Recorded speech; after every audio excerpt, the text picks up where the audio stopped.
کیا پاکستان واقعی توانائی کے میدان میں ایک خاموش انقلاب برپا کر چکا ہے؟ کیا وہ ملک جو کل تک بجلی کی شدید بحران، طویل لوڈ شیڈنگ اور آسمان کو چھوتے مہنگے بلوں کی علامت سمجھا جاتا تھا، آج دنیا کے لیے گرین انرجی کی ایک مثال بنتا جا رہا ہے؟ اور آخر وہ کون سا جادو ہے جس نے صرف 2 برس میں پاکستان کی توانائی کے پورے نقشے کو بدل کر رکھ دیا؟ ناظرین، عالمی اور ملکی انرجی تھنک ٹینکس کی تازہ ترین رپورٹس نے ایسا انکشاف کیا ہے جس نے بڑے انرجی ایکسپرٹس کو بھی حیران کر دیا ہے۔ پاکستان میں سولر انرجی کی ویو نے روایتی بجلی کے فرسودہ نظام کو ہلا کر رکھ دیا ہے۔ لاکھوں گھروں، کھیتوں اور صنعتوں کو نئی زندگی مل رہی ہے۔ آخر پاکستان نے یہ سنگ میل کیسے عبور کیا؟ کیا یہ واقعی ایک نئے روشن دور کا آغاز ہے یا اس انقلاب کے پیچھے کچھ بڑے چیلنجز بھی چھپے ہیں؟ اس پر یہ خصوصی رپورٹ دیکھیے۔ ناظرین، تپتا ہوا سورج اب پاکستان کے لیے زحمت نہیں بلکہ سب سے بڑی رحمت بن چکا ہے۔ پاکستان کی تاریخ میں پہلی بار توانائی کا ایک ایسا خاموش انقلاب آ چکا ہے جس نے سرکاری اعداد و شمار کو بھی پیچھے چھوڑ دیا ہے۔ عالمی انرجی تھنک ٹینک ایمبر اور پاکستانی ادارے رینیویبلز فرسٹ کی مشترکہ رپورٹ دی سولرائزیشن اور پاکستان انرجی اکانومی نے سنسنی خیز انکشافات کیے ہیں۔ رپورٹ کے مطابق چھتوں پر لگے چھوٹے پیمانے کے سولر سسٹمز یعنی ڈسٹریبیوٹرز سولر نے ملک کی معیشت کا رخ موڑ دیا ہے۔ گزشتہ 2 برسوں میں پاکستان کی مجموعی بجلی کی پیداوار میں 21% کا بڑا اضافہ ہوا جو 33 ٹیرا واٹ آور بنتا ہے۔ حیرت انگیز طور پر اس اضافے کا سب سے بڑا انجن گرڈ کی بجلی نہیں بلکہ یہی ڈسٹریبیوٹڈ سولر جنریشن ہے جس نے 36 ٹیرا واٹ آور بجلی پیدا کی۔ اس انقلابی دورانیے میں ملکی جی ڈی پی میں 5.2% نمو دیکھی گئی۔ اعداد و شمار بتاتے ہیں کہ مالی سال 2023 میں جو سولر پیداوار صرف 15 ٹیرا واٹ آور تھی وہ 2025 میں 3 گنا بڑھ کر 51 ٹیرا واٹ آور تک جا پہنچی۔ یعنی آج پاکستان کی کل بجلی کی پیداوار کا تقریباً 28 سے 32% حصہ براہ راست سورج کی روشنی سے آ رہا ہے۔ اس نے نہ صرف بجلی کے طلب کو پورا کیا بلکہ ڈیزل، گیس اور کوئلے پر انحصار کو بھی کچل کر رکھ دیا۔ پاکستان کا ڈسٹریبیوٹر سولر بوم دنیا کے لیے ایک مثال ہے۔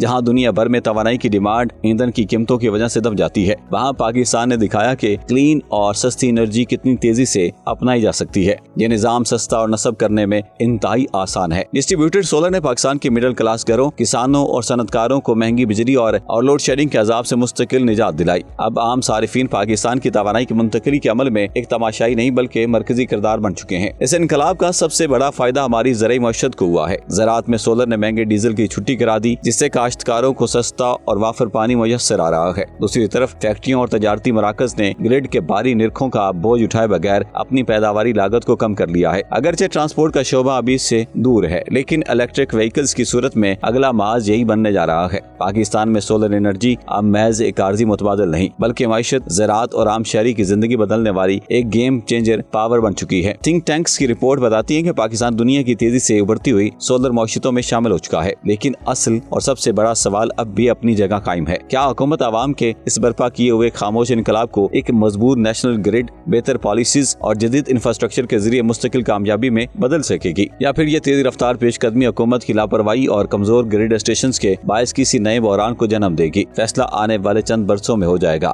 آپ کی اس بارے میں کیا رائے ہے؟ کمنٹ سیکشن میں ضرور آگاہ کریں۔